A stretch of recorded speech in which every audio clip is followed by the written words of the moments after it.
अगर पोस्ट घूम रही है तो पर्सन भी कुछ होगा उसके अंदर सच्चाई उसमें।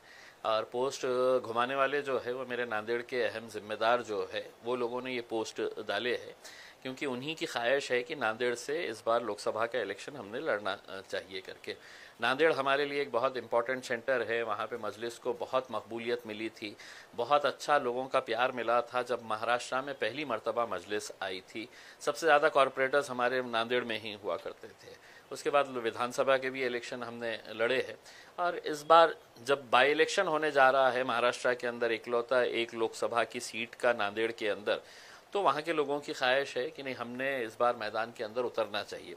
एक तरीके से अगर देखा जाए तो लोगों के अंदर एक बहुत नाराज़गी है, चिढ़ है कि पूरे महाराष्ट्र के अंदर इकलौता एक मुस्लिम एमपी था, उसको हराने के लिए जिस तरीके से राजनीतिक साजिशें की गई है, पैसे का इस्तेमाल किया गया है, तो अब लोगों के अंदर उस चिढ़ को देखते हुए कहीं ना कहीं ऐसा लग रहा है कि नहीं इम्तियाज़ अली ने इलेक्शन लड़ना चाहिए करके, तो हम उतरेंगे मैदान के अंदर, किस्मत आजमाएंगे। दो ही चीज़ हो सकती है, या तो आप हारते हैं या जीतते हैं, देखेंगे। ओवैसी साहब ने आप पर भरोसा रखकर आपके ऊपर ही सौंपा है कि आप कहाँ से लड़ेंगे, तो आपने वही माहौल क्यों चुनाया, वही विधानसभा का गढ़ क्यों चुना?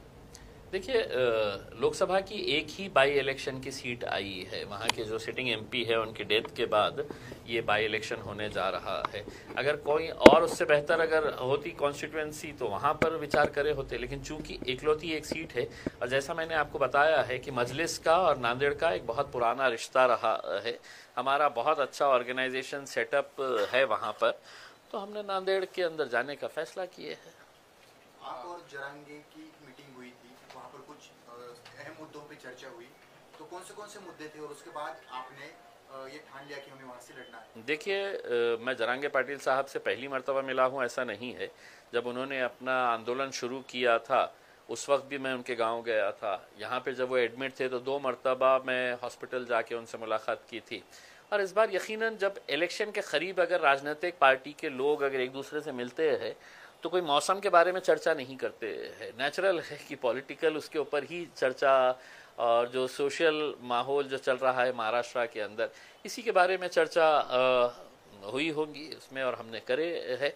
और आकर जो भी हमारी चर्चा हुई है हम बाहर आकर बताया है लोगों को, मीडिया के सामने भी हमने, आपने सवाल किया हमने जवाब दिया, हम क्यों आए थे कैसे आए थे करके। लेकिन जरांगे ने एक बात की थी कि मुस्लिम और मराठा इकट्ठा आएंगे तो सत्ता परिवर्तन हो सकती है।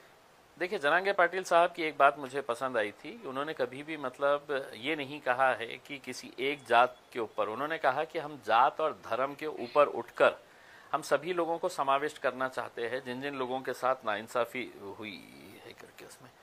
और एक अच्छी बात यह है कि जैसा मैं जरांगे पाटिल साहब के बारे में यही कहूँगा कि देखिए, एक समाज, किसी एक मामूली सा आदमी, एक सादा सा आदमी गाँव का उसके पीछे अगर जा रहा है तो कहीं ना कहीं उसकी जो प्रामाणिकता है अपने समाज के प्रति, इस वजह से पूरा समाज एक आवाज़ के ऊपर उठ के उसके पीछे जा रहा है। तो यकीनन अब हमारी भी सोच यही है कि जितने भी एस्टैब्लिश पॉलिटिकल पार्टीज़ और एस्टैब्लिश्ड नेता है महाराष्ट्र, लोग हैं तो उनका चेहरा भी नहीं देखना चाह रहे हैं उसमें।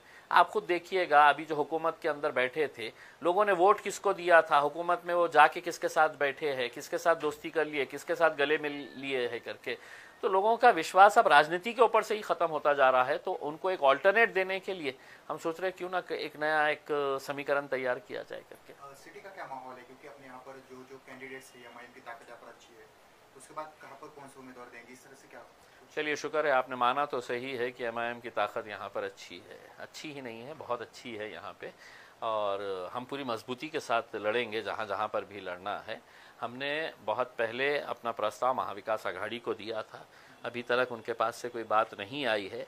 अब हमारी कॉन्स्टिट्यूएंसी, हमारे कैंडिडेट्स पूरे तैयार है, अब हम इंतज़ार कर रहे हैं या तो आप साफ तरीके से बोल दे हाँ या ना। हाँ बोले तो भी हमारी स्ट्रेटजी तैयार है, ना बोले तो भी हमारी, आप अपनी ताकत दिखाना, फिर हम हमारी ताकत दिखाएंगे। पूर्व मध्य से कुछ नाम सामने आ सकते हैं आपकी तरफ से? हाँ, पूर्व मध्य से आएंगे ना, बहुत सारे लोगों ने फॉर्म भरे हैं, बेहिसाब लोगों ने फॉर्म भरे हैं, उसमें से किसी एक का नंबर लगेगा उसमें। या आप दोनों जगह से लड़ेंगे? हो सकता है। मैं तो क्लियर कहा हूँ ना, अगर मेरे कायद बैरिस्टर असदुद्दीन अवैसी साहब ने कहा कि नहीं सिर्फ लोकसभा लड़ो तो लोकसभा लड़ेंगे, उन्होंने कहा नहीं विधानसभा ही लड़ो तो विधानसभा लड़ेंगे, उन्होंने कहा कि दोनों जगह लड़ो तो दोनों जगह लड़ेंगे, और उन्होंने कहा कि नहीं दोनों जगह मत लड़ो, तुम लड़ो ही मत, तो नहीं लड़ेंगे।